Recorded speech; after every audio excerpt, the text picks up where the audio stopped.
Good evening, everyone, and welcome to another Apprentice Live, where we talk to industry experts and bootcamp alumni about their stories and their career advice for bootcamp grads.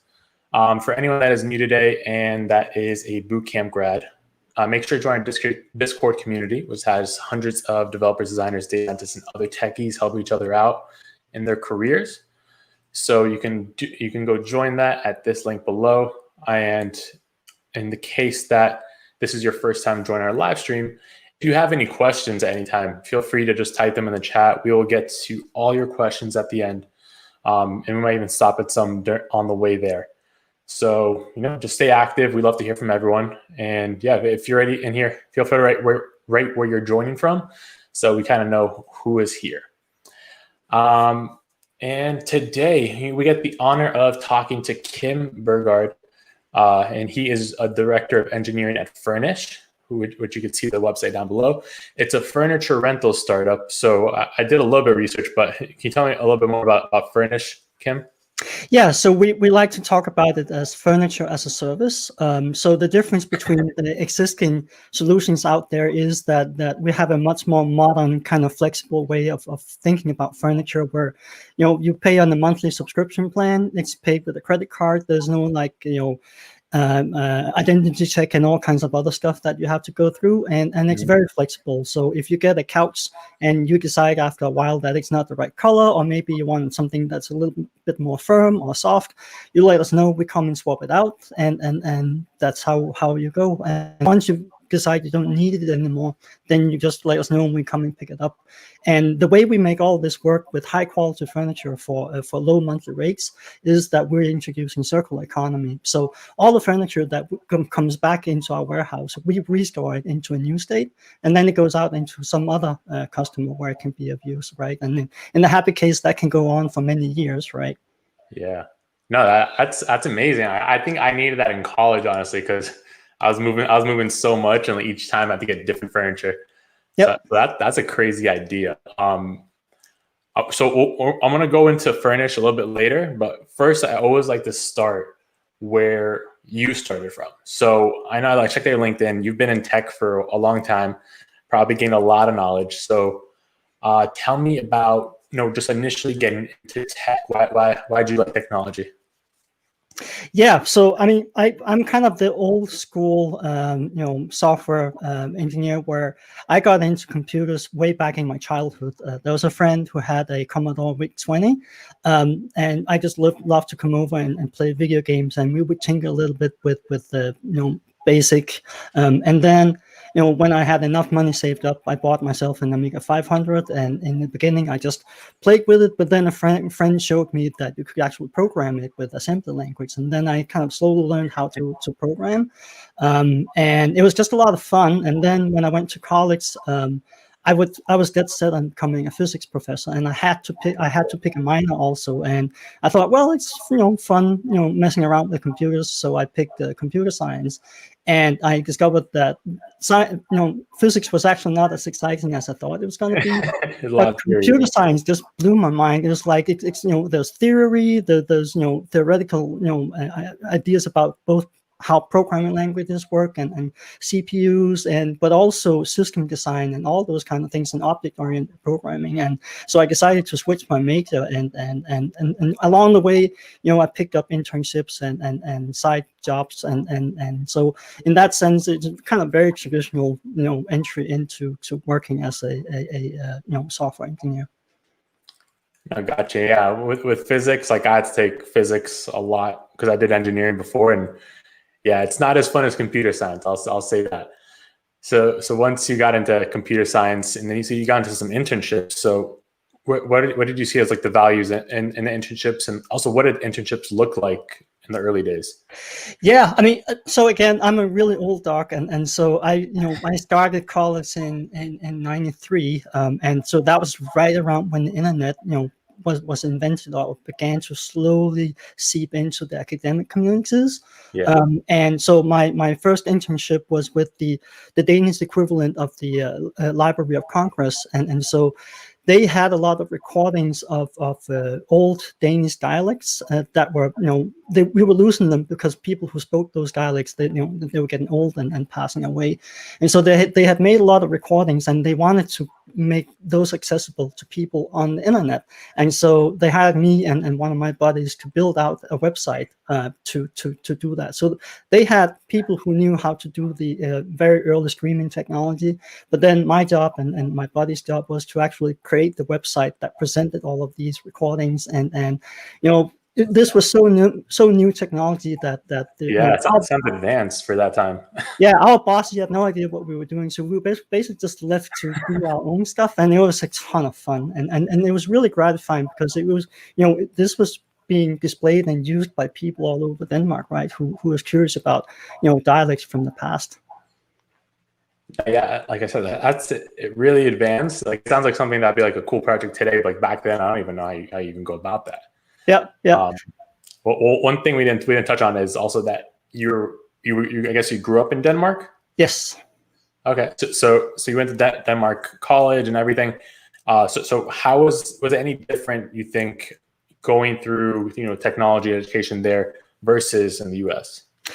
Yeah, so I'm not sure how much of my experience actually applies to today, right? Because back then, computer science was not the hot thing to do, and they weren't commanding top salaries. In fact, it was very much considered nut school, right? And so it was very happenstance that I happened to fall into this career, right? Like we just talked about, but it was the very infancy of the internet, and so I was fortunate to be in a place where I could see slowly businesses beginning to catch on, and I had a skill set, right, that allowed me to actually get a lot of interesting work where nobody else knew what to do. Nobody else had any ideas about what this was supposed to be. So it was like a gold mine of just grabbing stuff and being able to do that, and nobody saying you can't do that or you shouldn't do that, because again, they had no idea what this new thing was, right? And so going into academia and really loving the experience there, and then through the internship actually discovering that I already had skills that could be applied out in the real world, right? That gave me the appetite to seek out a part-time job working for another company that didn't actually do software as the core business, but they had a lot of customers who asked if they could also do custom stuff for them. And so I had a classmate who worked there, and he asked if I wanted to work, or if I could, spend some time part-time. And then I happened to log into a project where there was a small publisher associated with another university in Denmark that wanted to start selling books on the internet. This was like this was a year or two after Amazon went into the UK with a bookstore, right? So they were definitely inspired by that. And so I got to build, on my own, I got to design and build one of the first internet bookstores in Denmark. I'm not sure if I was the first, but it was definitely close. And so me and the same buddy that I worked with at the on the dialect project, we ended up working day and night from my living room and building out this website. Again, totally no guidance, and I made a ton of mistakes, both technically, but also in terms of working with my buddy and figuring out that relationship. But somehow I managed to kind of, get by each of these mistakes, and I frankly learned so much, right? Because it's like trial and error, and there's a ton of stuff definitely I've benefited from in throughout the rest of my career there. Yeah, no, I like what you said. Like you have to try it out, fail, and then that's how you learn. Nowadays, we have Stack Overflow, but like, what were you doing like when you got stuck? Yeah, no, you just had to try, because there was nothing. I mean, there was the internet, but there was no Stack Overflow, there was no Google, and there was no Quora, there was nothing, right? There was message forums where you could ask, but the tone and the diversity was very, very little there, right? And it was much more of a kind of hardcore kind of mentality. If you don't know it, then you're not a good engineer. It feels like the stuff, even though the internet can be a terrible place today, there's also lots of places where you really can find supportive communities where you can reach out and say, hey, I need some help. Exactly. Yeah, that's one of the benefits for today. So like anyone that thinks, it's so hard today, just imagine without Stack Overflow, Yeah. and you'll be much more grateful. Yeah, and I actually, I don't see any wrong. I mean, day to day, if I counted how many times I went to Stack Overflow or Google something, you would think like, does this guy even know to program? But it just means that I don't have to allocate, neurons in my brain for all this rote knowledge that you can easily look up, right? I can focus instead on Yes. on the harder stuff, the bigger picture. Yeah, that's a thing. Like I know, like when I was trying to go data science, every time I Googled something, I was like, well, like I'm a fraud, and I got a lot of imposter syndrome. But then you talk to people 10 years into their career, and they're like I use Stack Overflow. Like the only difference I always say of like someone that is new versus someone that's experienced is the experienced person knows what to Google. Yeah. Yep. That's it. Yeah, and I think and it's also much faster at filtering out what looks like good sources versus bad sources, because they I mean, sometimes there's even misleading information out there, right? It's just clearly not right, but it looks legit, and so how do you figure out the smell test for, is this worth spending time on or not?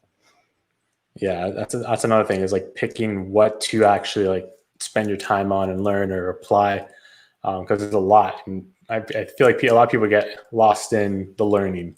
Yep. Yeah, and that's another huge difference from back then and now, which I've also written about actually in another article, which is that back then you didn't know where to go find. You don't know what you don't know, and it's really hard to figure out, because it's hard to get connected to people, and it's hard to find the information, right? Whereas today it's the opposite. It's very overwhelming. There's a cacophony of information and voices and opinions out there, right? And it's almost like, Yes. Where do I start? Yeah, it's an information overload.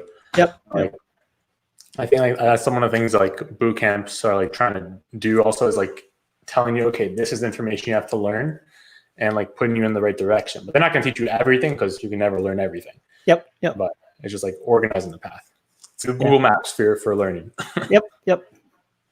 And a very intense ones, right? But and I think the perspective there is definitely that, yes, boot camps can be really tough, but in 3, 6, 9 months, there's a limit to how much knowledge you can cram in and retain in that time span, right? So that it's a great start, but there's much more work that needs to happen after, for sure.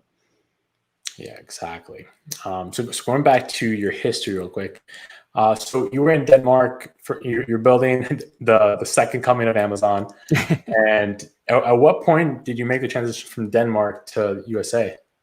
So I was working while I was studying, and then when I finally graduated, I went right back to the last company that I had a part-time job with, and they happened to throw me on a giant defense project that was about building software for planning air missions in NATO.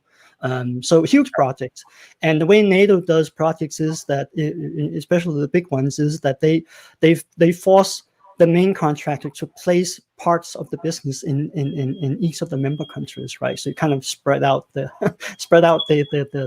money that is poured into the project. And so the main contractor was Raytheon in Fullerton, in Orange County, California. And I was working at this Danish company that did part defense and part other work. And right when I graduated, they were spinning up this big project where my company was responsible for creating the front end of this mission planning system, and Raytheon was doing the back end, and then there was a German company that was doing the map software, and companies in Spain and Belgium and UK and elsewhere that contributed other pieces of the solution to this, and so we worked on this in a couple of years, and then when it was time to do the first delivery, I was a team lead of the part of the team that was responsible for the back of the client, so handling all the API calls to the server, and figuring out how to do updates and live updates and so on to the data. And obviously, because we had binders full of requirements, but not very much interaction with Raytheon.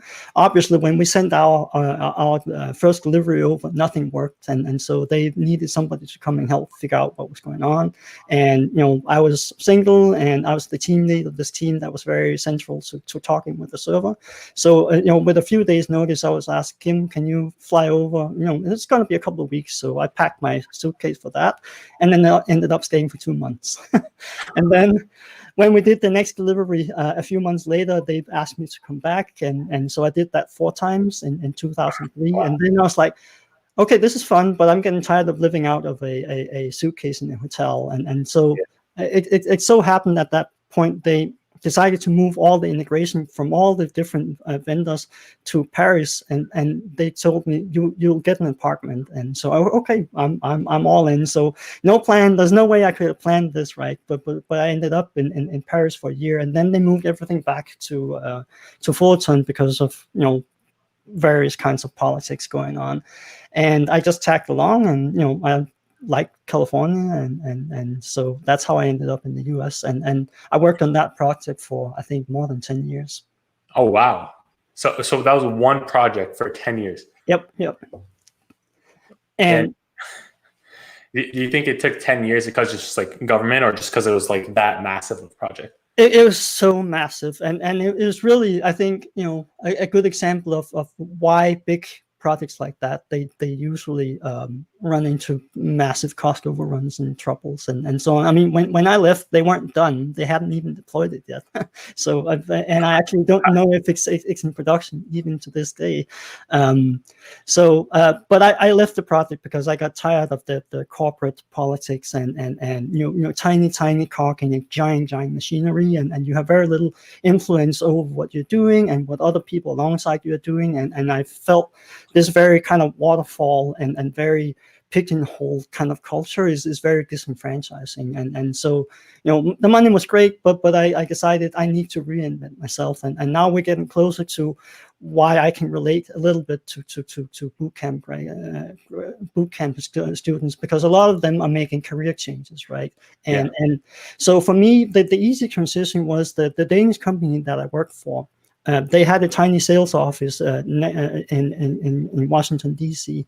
And so, at the same time, my wife, she was getting a master's degree on top of her law degree at George Washington. And so it just all came together nicely that we would move out to the East Coast, and I would work out of the sales office.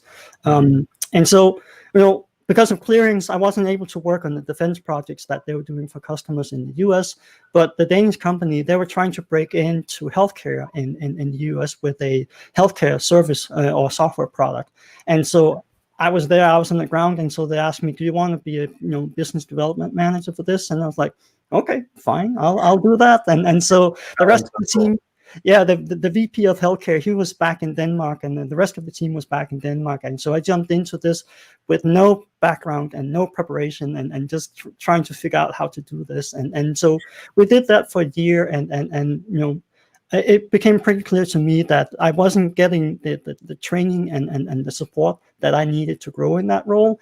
We were not getting anywhere because I don't have any network in healthcare. I don't know anybody. And cold calling hospitals and saying, hey, I'm this vendor for this unknown Danish company. Do you want to see a really awesome piece of technology we have for your emergency department? And they're like, no. Sales is a whole different beast. That's crazy you got into that. Yeah, but I mean, it's a great learning experience, right? But I did see the writing on the wall that I didn't feel like the Danish company was putting really being fully committed to this, and they weren't giving me resources, and I felt like we if we want to succeed here, we need to have massive changes, and by the time I realized that my wife was done with her LLM, and we wanted to move back to California. The Danish company I worked for didn't have anything, and so that was like, okay, time to reinvent myself. I've always wanted to try my hand at building up a company. And, while I did a lot of business travel on this NATO project, and so I took up photography as a hobby, and I really enjoyed it. And then I realized that, we have software that helps you, do all the creative stuff.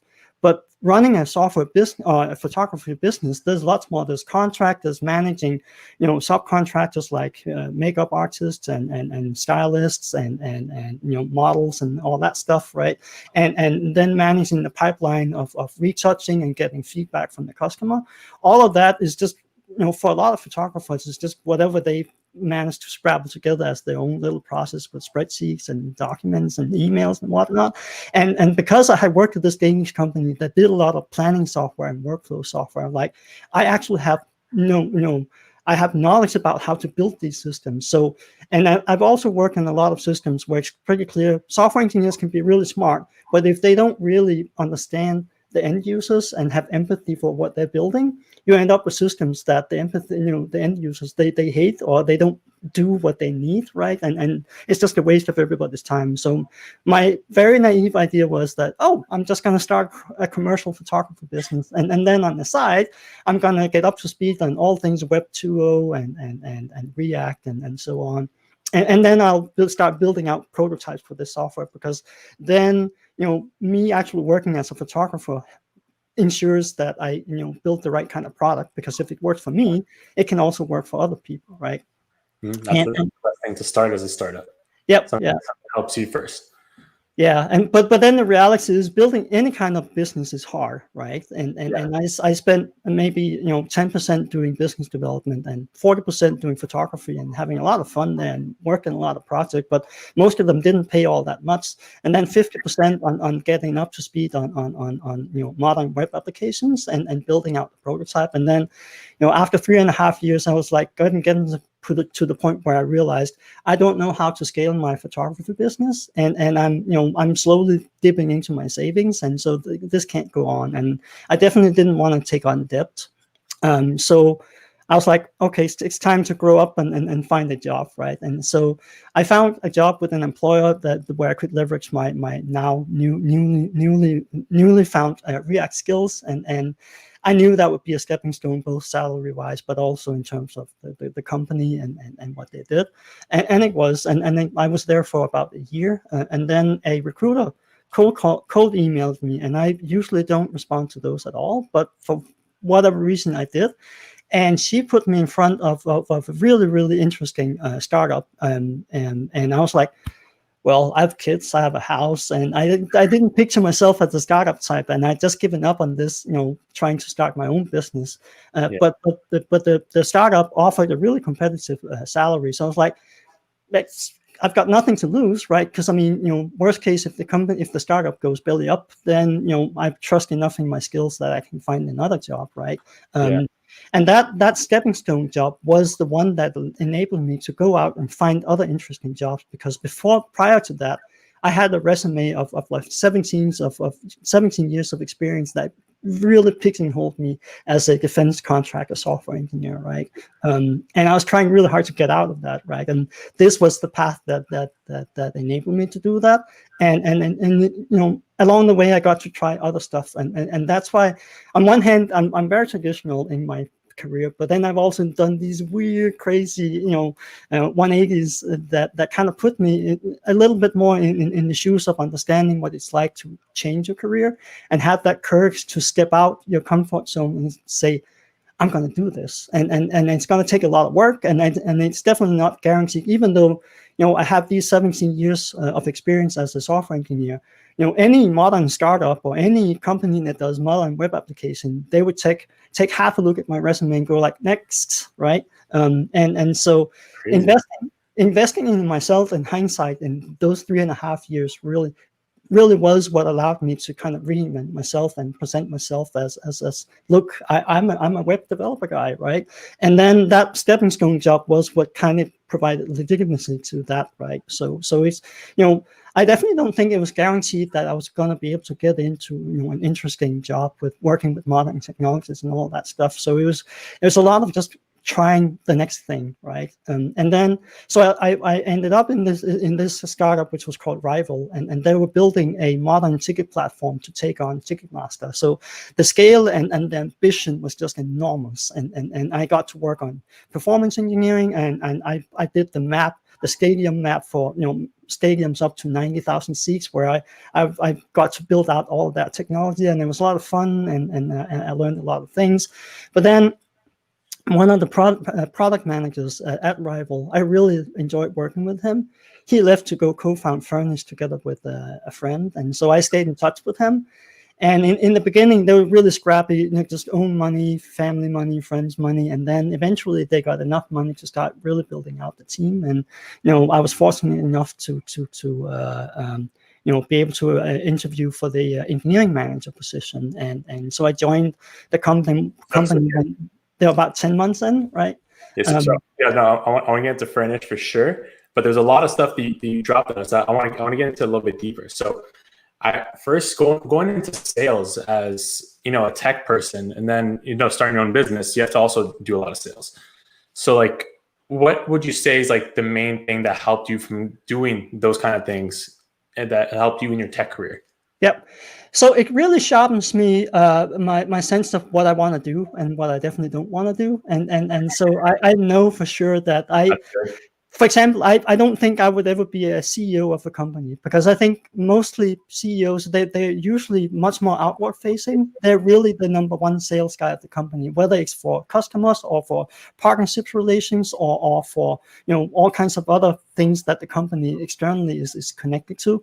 That's on the CEO to build those relations, right? And that means a lot of chasing connections. And when you're starting out, again, same thing. Most people will not give you a second look. And so you really have to be persistent and tenacious.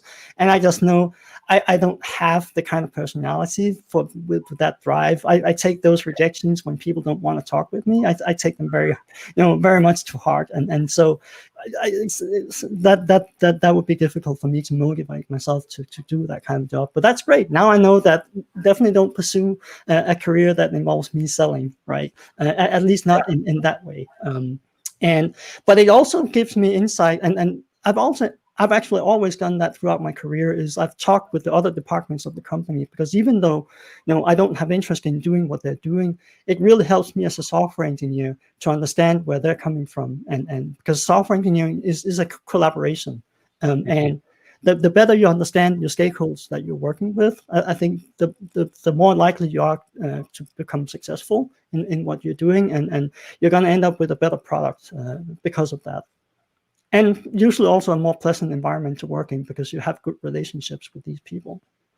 Yeah, I feel like that's always a struggle. It's like sales, I'm guessing like you're kind of like an introverted person, and that's why, sales is very extroverted usually, even though there's some introverts. And yeah, tech in general, there's a lot of like introverts that like to just get head deep in the code, but there's people that they're building for, and then there's people on their teams. Like you gotta be with people, even if it's not like the main thing that you do. Yep. And I think especially for startups, right? I mean, I remember back when I was early in my career working at that defense project, I definitely had colleagues who preferred to be left alone, and the best ideal setup for them was that they know exactly what they're going to do today, they know exactly what they're going to do tomorrow, and it was exactly the same as they did yesterday.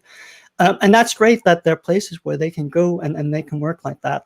That is not going to work in a fast-moving startup where you really are moving really fast, and there's a lot of stuff that is not pinned out into painstaking detail because we just don't have time. And so we rely on instead communication. So when we are working on new features, for example, we have like 3-line gherkin descriptions. Gherkin is a format of writing out feature descriptions, and they're extremely brief. So for even very complicated features on our website, they were all built on a series of these very, very short feature descriptions, because we rely on software engineers tapping product design and say, hey, I just want to run by you. This is what I understand when I read this. And then they have a conversation, right? And then we start developing, and then we tap them again and say, hey, this is what it looks right now. Do you have any feedback from me, right? And that requires, even for software engineers who are, at least I think probably statistically more likely to be introvert than extrovert, you can still learn that skill of being an effective communicator, right? And we definitely, that is, for all the things that we're hoping to do in terms of inclusion and diversity on the team, this is one aspect that is hard to compromise on, is that somebody who doesn't want to collaborate and doesn't want to communicate, they're not going to be successful or get a chance of getting hired at I think pretty much any startup. Yeah, you got to be collaborative, because without the team, you're not going to be able to build stuff. And That's one gripe I have with some boot camps is like they have all these like individual projects, but like in real life, you're not gonna be individual. You're gonna have a team. Yep. So that's something they can expand on. But so going. One other question is, you worked in defense contracting for so long, a lot of bureaucracy, a lot of do this, do that, and decision makers. Yep. So how is that transition? Like I know you did sales and then you did your own business, but then going into a startup as the staff engineer, like what's the biggest difference in environment? So the biggest difference is definitely that the previous kind of place is a very rigid structure, both in terms of people relations, but also in terms of what you're doing, right? There will be people who cut down what you're supposed to do into like little tiny bite sizes, and then they'll tell you do this one, then do this one, then do this one, then do this one, right? So you're rarely empowered to see the full picture and understand what are all the pieces that we're building and kind of think ahead and participate in that, because you have software architects who are like the arbiters of how you're supposed to work, and then you have project managers who tell you how to do it, right? And so that's very common in these kind of giant enterprise systems. Startups, especially early stages, is the exact opposite, right? They're typically too few people to do what needs to be done, and everything is kind of changing, and the goals are moving, and requirements are pretty vague, and so it's startups to a large part depend on people stepping up and saying, hey, I'm here, we need to get this stuff done, so I'm gonna make a bunch of decisions, and if hopefully you have a culture where you promote people sharing what they're thinking and what they're deciding, so it's not just like 20 people running in 20 different directions, but it's still people feeling empowered to do what needs to be done, but also have the courage to be vulnerable and share their ideas and their decisions with other people, so that they have a chance to at least say, hey, well, great that you're picking this up, but this other thing actually creates more value right now, so can we focus on that, or maybe if you think about this idea a little bit differently, it will also solve my problem that I have over here. So every day is a lot of these kind of decisions and conversations that are happening. Yeah, and I think like what you mentioned with like what's gonna add the most value, like you have to always have like kind of like MVP thinking, like do we need this now, is this the number one thing? Yeah, so like that's something that I know, like I've worked with like also like bootcamp grads as interns, and they're like let's do this and this, and you kind of have to explain like we want to do that, but like not yet. So like for a bootcamp grad, do you think like going to a startup would be a good first job, or do you think they should go into something more structured to begin with? I think that it depends a lot about of the particular startup, how they're structured, and whether they really have the resources and the willingness to help set up the incoming bootcamp grad for success, right? And so because of both my boss Lucas, who's one of the co-founders, and myself, we care a lot about being able to bring in people from broad, diverse set of backgrounds, right? Which includes bootcamp grads, right?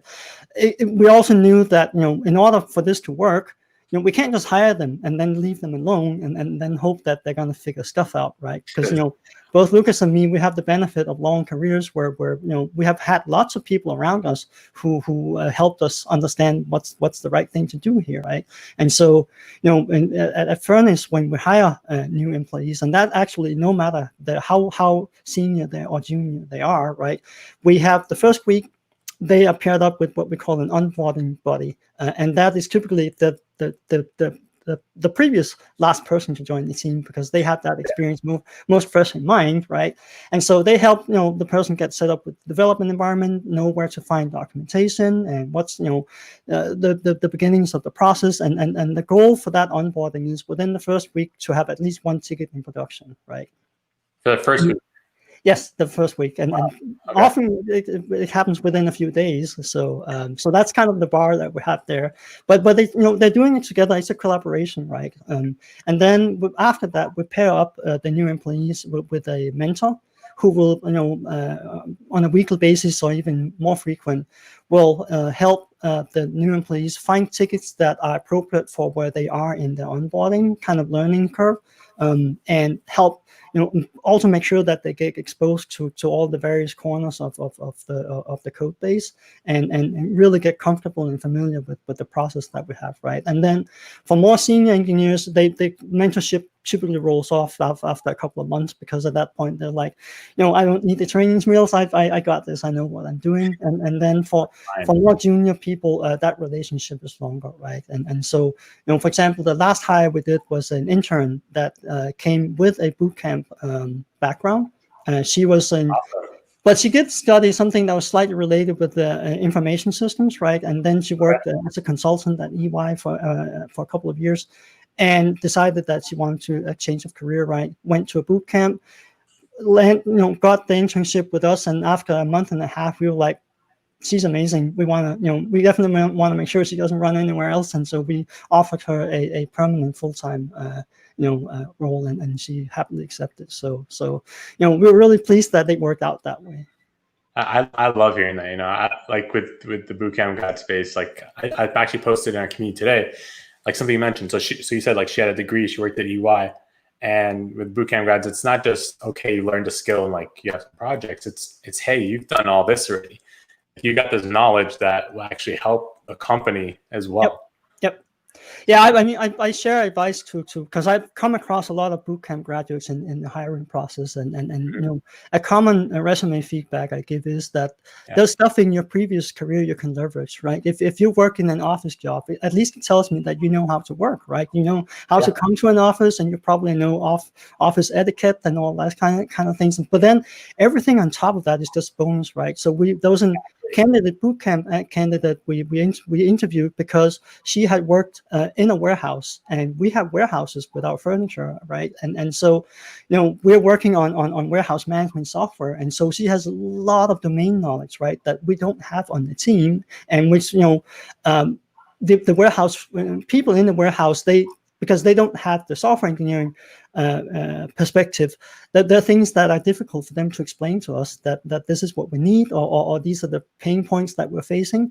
And she was bridging both those two worlds, right? So even though she came in as a bootcamp grad, that was extremely valuable for us, that other experience she had. And unfortunately, she found a better opportunity somewhere else. But we were really stoked to talk with her. And in fact, we had a junior engineer in December last year, who she was actually self-taught, but she had worked in finance for a number of years, and that was a similar thing where we discussed that, because she has that background, and we also, we write all the software that powers the business, right? When it comes to things that are related to finance, she has domain knowledge that nobody else on the engineering team has, right? So that's relevant, and so as a candidate, when you look at the jobs that are out there, it really is you can get a lot from instead of just thinking about numbers of the number of jobs you apply to.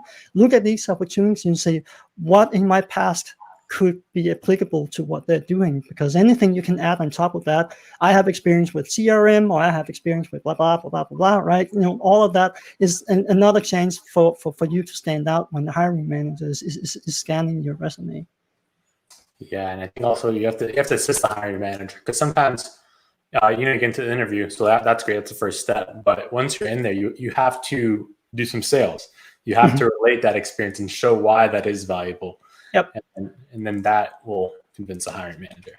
Yeah, that's another advice I often give with resumes, is that your resume is also your opportunity to shape the next conversation. Because if you put stuff in there that the hiring manager is going to find interesting, they're likely going to ask you about it. If instead you just put in your skills and the project you did and that's it, then the hiring manager is scratching his head and going like, well, I need to find out if this person has what it takes. And then the hiring manager is going to go into autopilot and just go through the questions that the hiring manager asks everybody else, right? Exactly. And like with those questions, like they have questions ready. But what I like to say is, like, if you can make the interviewer feel like they're being interviewed, then you got it. Yep. You experience that also, like when someone's interviewing you and then you're like, all right, I like them. Yeah, I think Yes and no, because it can definitely get out of hand too. Because my goal coming out of the conversation is do I have a good sense of whether that person fits the role, right? And if I end up spending too much talking, me talking, I don't get I have less time where I'm collecting input from the candidate. But the good interviews are definitely the ones where it feels like we have a conversation, right? I'll ask a question and the candidate will answer me something, and then I'll ask a couple of follow-up questions, and clearly, there's flow back and forth, right? Instead of either me trying to figure out, okay, well, I'm going to ask this candidate next, or the candidate is like, well, I don't really know what to say here. Yeah, I know one thing that confused me when I started interviewing was like, there's all this information. It's like, okay, you have to say this and it has to be this structure. And then for like a lot of my first interviews, like I was trying to be somebody else, it's like I'm trying to hit all these bullets, but when someone's actually themselves, that's when things actually work out. Yeah, absolutely. Yeah, like you said, it's a conversation. So you want to make sure that you can work with someone and talk to them every day. Yeah, and I totally get it. It's a very artificial, stressful situation, right? I mean, I don't think most people, just feel intuitively, naturally, oh, I got this, I know what to do here, right? And it's also a two-way street, right? You can have people who are terrible at interviewing. For all I know, maybe I am, right? But because you also have to help the candidates, and so the way we talk about hiring, and that was something I learned at my previous startup, was that we want candidates to succeed. We're not looking for reasons for candidates to fail them. We're looking for reasons to succeed the candidates, and it just changes the dynamic in a way where because you just by your little change in your body language and how you talk to the candidate, you can totally lock them up, right? Where they get insecure and they don't know what to say next, and you can tear somebody down, big way that way, and instead of making them feel like, you want them to say the next thing and to feel safe to just throw out something, and you're not gonna get cut down immediately, but instead we can kind of work our way towards a good answer. Yeah, exactly. So like even so going like before the interview, like how does someone get your attention in a resume? Like do you have like an ATS system or do you manually review them? Yeah, we use ATSs, but I've heard horror stories about companies that use all kinds of automated scannings to pick out resumes. That's not the case with us. I actually review each and every resume for when we have open roles, right? And yeah, I do have things that definitely stands out to me, and so the biggest thing, and which is also hardest for bootcamp graduates for sure, is highlighting achievements. I see so many resumes where people are basically just, I did my job. I interfaced with management on priorities, and I implemented, the front end consumer experience, and then I also did a little stuff on the back end. And it's like, that's what I expect anybody in your position to do, right? So this is your chance to impress me. So tell me what you actually achieved, right? And whether that's, quantifiably you improved the performance of the web server, or what you did increased the number of visitors to the site, or you made it 20% faster to develop new features because you helped build a framework and a CI/CD process. Those are the things that I immediately go like, that's valuable, right? I can see how this person will create value on our team, right? And then, yes, for bootcamp graduates, you don't probably have a whole lot of that, except for previous careers. There will definitely be things you can call out there if you had a career of things that you've done that kind of shows you how how to solve problems, how to work, right? And if you don't have that, well, then you have to fall back on projects, right? But there's achievements you can call out in project work as well. Created so and so many components, or so and so many source lines of code or whatnot, and it's not a lot, but at least it's something, right? And then, for bootcamp graduates, again, the bootcamp is just the beginning of you developing and growing into a new career. And so I think there's a lot that depends about what you do after that, right? And some of that is, coming up with cool, new, unique projects is really hard, right? And I think people who are good at that, they probably become entrepreneurs instead. But I have seen, and I have reached out to people who did have really cool ideas, because that's the other thing to bear in mind, is that colleges do portfolio projects now too, and I see so many resumes from bootcamp grads and from college grads that are cookie cutter, right? It's like 3 or 4 projects, and one of them is a copy of Yelp, another one is a copy of YouTube, and yeah, or an iOS map with an iOS app with a map in it, right? And it's like, yeah, you did something, but you're definitely not standing out, right? And then the other mistake there is that when it's project work or group work, it's sometimes hard for me to see what did you do versus what did the group do, right? Because I'm not hiring the project group that you work with. I'm just trying to hire you, right? So it's really important to call out when it's a group project what your contribution in that project was. But then, after that, you can either go the route of coming up with more projects or building out the projects, but it's kind of hard to do on your own, and you're on your own, right? You don't have a product manager and you don't have a team around you to do that. I've seen a couple of bootcamp graduates who they came up with their own open source projects and worked on that. That's super impressive. There's been a couple of graduates that I definitely wanted to interview because of they did that, because it's big, it's meaningful, and it's not flashy, but it's really meaningful and it has substance behind it. One of them was a GraphQL test project where they wrote technology to test GraphQL, and then other ways you can do is Code for America and volunteer work like that. The great thing about Code for America is it's very representative of real work. You have project managers, you have product managers, you have product designers, and you have typically multiple software engineers working on a project. That's real experience, and you end up with something in your resume that you can point to that is actually out there in the world, creating value, is being used by other people. So I think that's a great route. The third route is open source, but I think this can be really difficult to navigate, because the big projects, you're going to be a tiny cog in a giant machinery, and it's going to be difficult to carve out something meaningful. You can say, hey, I did this, it's really impressive. And for the small projects, it's very hit or miss, whether they are active, whether they're supportive, and the governance of the open source project, whether they're going to support you and be able to succeed at what you're doing. And again, you're likely to be alone. So, but no matter what you do, in the meanwhile, keep studying, keep learning, keep building out the knowledge that you have, because at the boot camp, the knowledge you get is barely just scratching the surface, right? And some of the things we look for in software engineers is whether they, not only do they, know the names of the technologies and they can write a simple React component, but they have that curiosity of, well, okay, I can write a React component, but do I actually know how it works?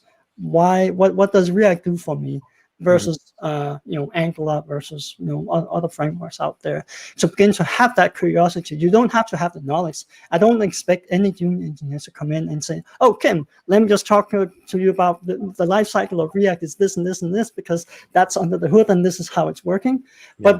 But at least I would like to see that they have the curiosity about how technology works.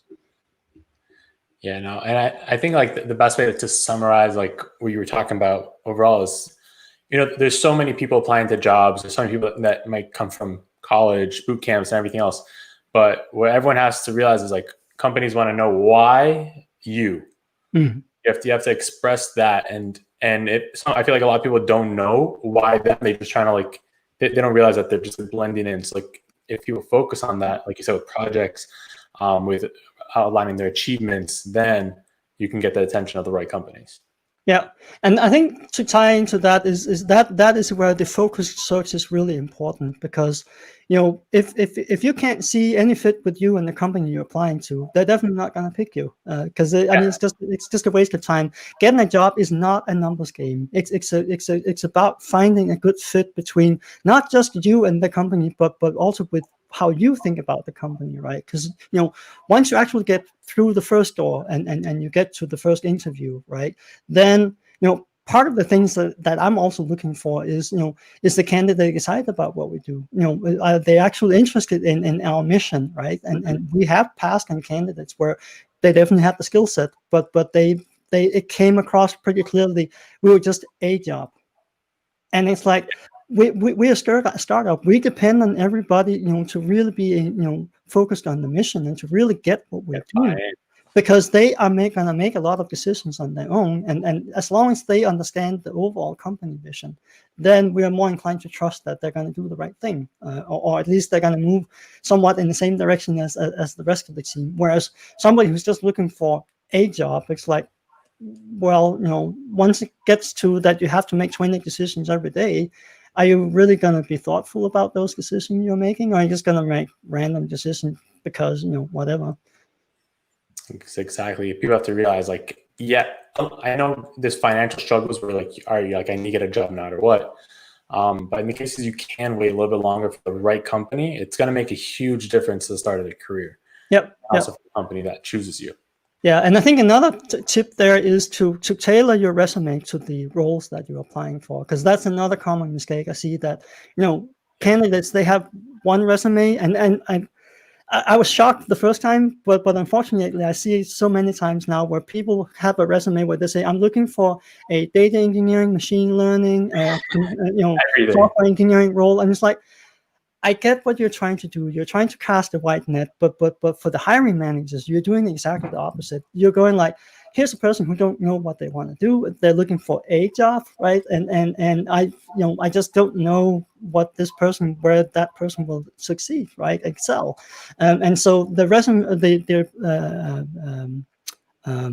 advice I always give to those kind of candidates is, it's totally fine if you have that broad of a palette, but make a resume that is focused on each one of those roles. And when you see a company that has a data engineering or machine learning role or a full stack software role, then send that particular resume. And the crux here is really, for any and all of the advice that we've already talked about, your job as a job seeker is to make it as easy as possible for the hiring manager to be a yes on the next step. Every step of the way, your job is to make a yes, right? So the first yes is the resume. So you want to really tailor that resume you don't want to make it hard for me to figure out what you can do and what you achieve, right? And I see people who get creative with layouts and all kinds of stuff, and like, I don't know where to look to find the information I need to find out about you. I don't care that your resume is structured layout-wise as everybody else. In fact, it's a little easier for me to actually find the information that I need to find, right? So number one, make it as easy as possible for me in a quick scan to go like, that person is definitely going to the screen with me, right? And if you have interesting stuff on that resume, then chances are, once I actually talk to you in our first technical screen, I'm going to ask questions based on those things that stood out in your resume. That is you remote controlling my brain to steer the conversation over to things that you want to talk about, right? And so then the next step there is to really prepare for the role. When you're doing that interview, look up the company you're talking, you're going to interview with. Look up me on LinkedIn and all of these things. You can find things that I might relate to, and so when you bring up that thing, maybe I won't stop yapping, and I'm going to walk away and go like, this guy was really great. She really, I really connected with her, right? So it's so easy to do. It's such a small amount of time you have and effort you have to invest in this, but the payoff can be really, really big, right? The same thing when you get further down the interview loop, when you hit the on-site, if the internal recruiter or the hiring manager doesn't tell you who you're interviewing with, ask. It's a really small thing but I don't recall anybody ever being upset about that question, and in fact it shows that you're engaged and you're interested. You want to know about the people that you're going to interview with and thus also work with, right? And so same thing. Do that little research, and again, that's another way to really demonstrate to people, I am super focused and super engaged in this in this search. You're not just a job, you're it. You're the company I want to work for. So exactly. Yeah, makes sense. So yeah, let's go to the comments. Just for anyone that has any questions, feel free to write them. I'm just going to go through real quick. So Yvonne is saying hi, Kim. Kevin has got to be on. Ben is from Sacramento. Angie from Washington. Subash from Birmingham. Kevin, glad to have you in your in his network. Professor Pratt's in LA, so just like you. Ignorant Potatoes is in Pittsburgh, and then we have some Tucson, Arizona. So first question is coming from Professor Pat. So first he's saying he was saying like great with the onboarding process that you have, but then he's having a hard time identifying what his career path would transfer to an office position. So he comes from education. That's why you see Professor Pratt. And so he gave some like examples, like I consistently raise the knowledge of 80 plus students in multiple subjects, or brought F students up several grades. Like, so what would you do for like a job like that? Do you have any ideas? Yeah, so I would definitely be if he applied, I would definitely be interested in talking with him, because again, we've talked about working in a startup is a lot about communication and collaboration, right? Mm-hmm. And for what he has done in his past job, he can't get those results without being an excellent communicator, right? So that's that's a huge skill. And another thing is, though, we have codified what the career paths looks like at Fernish, right? And growing into a senior engineer is not about being the expert on technology fields. It is instead the impact you have on the rest of the organization. And from there on up, the more senior levels, again, is more and more about how do you help the rest of the organization get better, do better, through mentorship, through coaching, through sharing your knowledge, right? And so, in that regard, he has already internalized and codified, those skills for years and perfected them in his job as teaching. So, on that front, I already know that I can trust him to grow into a very senior role because of his skills in that department. Again, because we think about seniority not about being more expert, but instead of being more sharing and helping the rest elevate the rest of the organization. So he's really good in that department. So his job is instead to convince me that he's got the technical chops and that he's able to, because I don't expect him to come in from day one and be, I got this, I know how to work in a tech startup, right? Yeah. But his job is to instead convince me that he has the aptitude and the willingness to take the next step and say, hey, I don't know where I'm going, but you're going to show me and we're going to figure this out together. Sounds like great advice. So the next question's from Elizabeth. I think you answered this a little bit before. She's asking what kind of portfolio projects would impress? Yeah, so that's a hard one, is that anything that isn't what everybody else is doing, right? And I know that's incredibly hard. So it's either being unique or building out something of substance, because the bootcamp projects, they're typically only done over a number of weeks. So it's typically they barely just scratch the surface. So there's a lot of facade and typically not a whole lot of substance underneath there. So another way to impress is to actually build out something that has a substantial body, especially if you can team up with other bootcamp graduates, and so it's not just a solo project where you're kind of trying to find your way alone, after you've done all the other things that you need to do through the day, but instead make it a collaboration. Yeah, we're actually building a group project platform, like with a bunch of people at Prentice. So that should be launched in November, and then hopefully that'll help with that. But yeah, Professor Pratt actually is one of the group projects that we have going, and they're building like a startup kind of. So it's cool. So yeah, and I always like to end on my own question. So if you were a bootcamp grad going into this market, looking for your first job, what are the 3 top things that you would do right now? Oh, that's tough. I mean, the job market right now is crazy, right? I mean, we posted the software engineering internship in May, and we got 230 applications in 24 hours. And then we just 2 weeks ago, we posted a data science internship and got 281 applications in 24 hours, right? That's how crazy the job market is. Among those applicants, there were people with years of experience that applied as well. And we actually selected those out because we're like, this is not what the internship is about. And it's, the internship is also a chance for our engineers to get experience coaching and mentoring people who come in as entry level, right? And they wouldn't get that. And I would also be worried about chips on the shoulder. Hey, I have 5 years of experience and here I am working as an intern.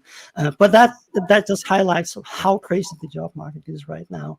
So, what I would do first of all is seek out companies that sound interesting to me to work at. Then I would set up Google alerts on the careers page, so I can be among the first to know when the actual post will roll, right? Because once the roll goes up, you gotta be quick, right? You gotta get your resume in. Everything. And having focused your search up front with the Google alert allows you to tailor your resume to go out. So the minute the role goes open, you can send that perfectly tailored resume to.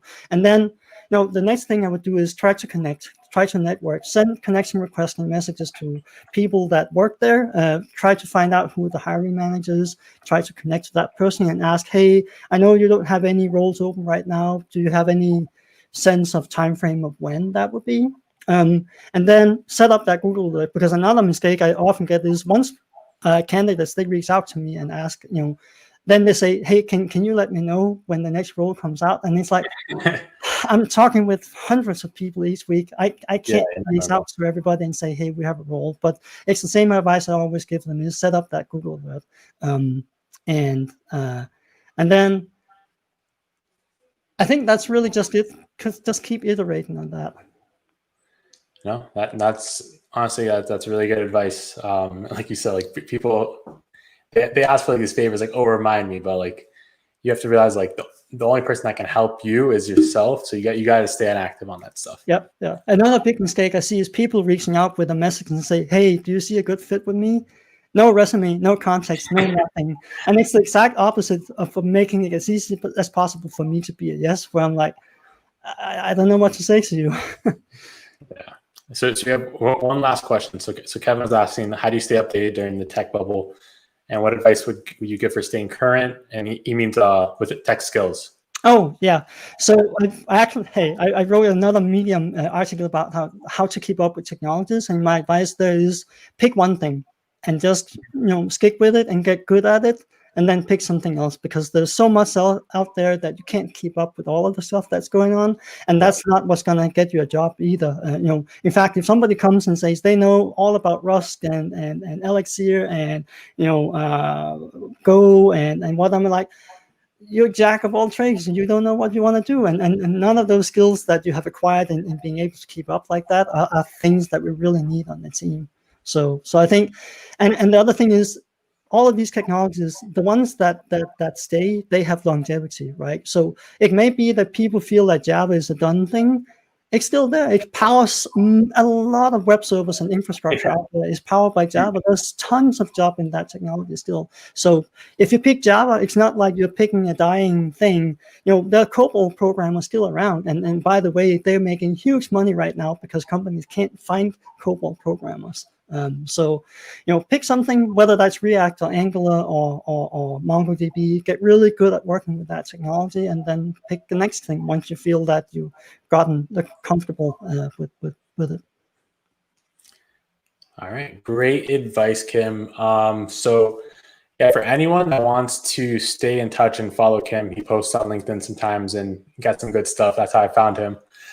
So you can find him on LinkedIn and just get more of his wisdom. And then also, I guess if you want to see like when Fernish posts jobs, so he'll post that. So maybe set up alerts for when he posts. But yeah, so again, thank you so much for joining us tonight, Kim. I learned a lot. I know the audience probably did as well. And yeah, hope to stay in touch and hope that Fernish keeps growing with you at the helm. Thank you. Thanks for having me. It was a lot of fun. Awesome. Thank you.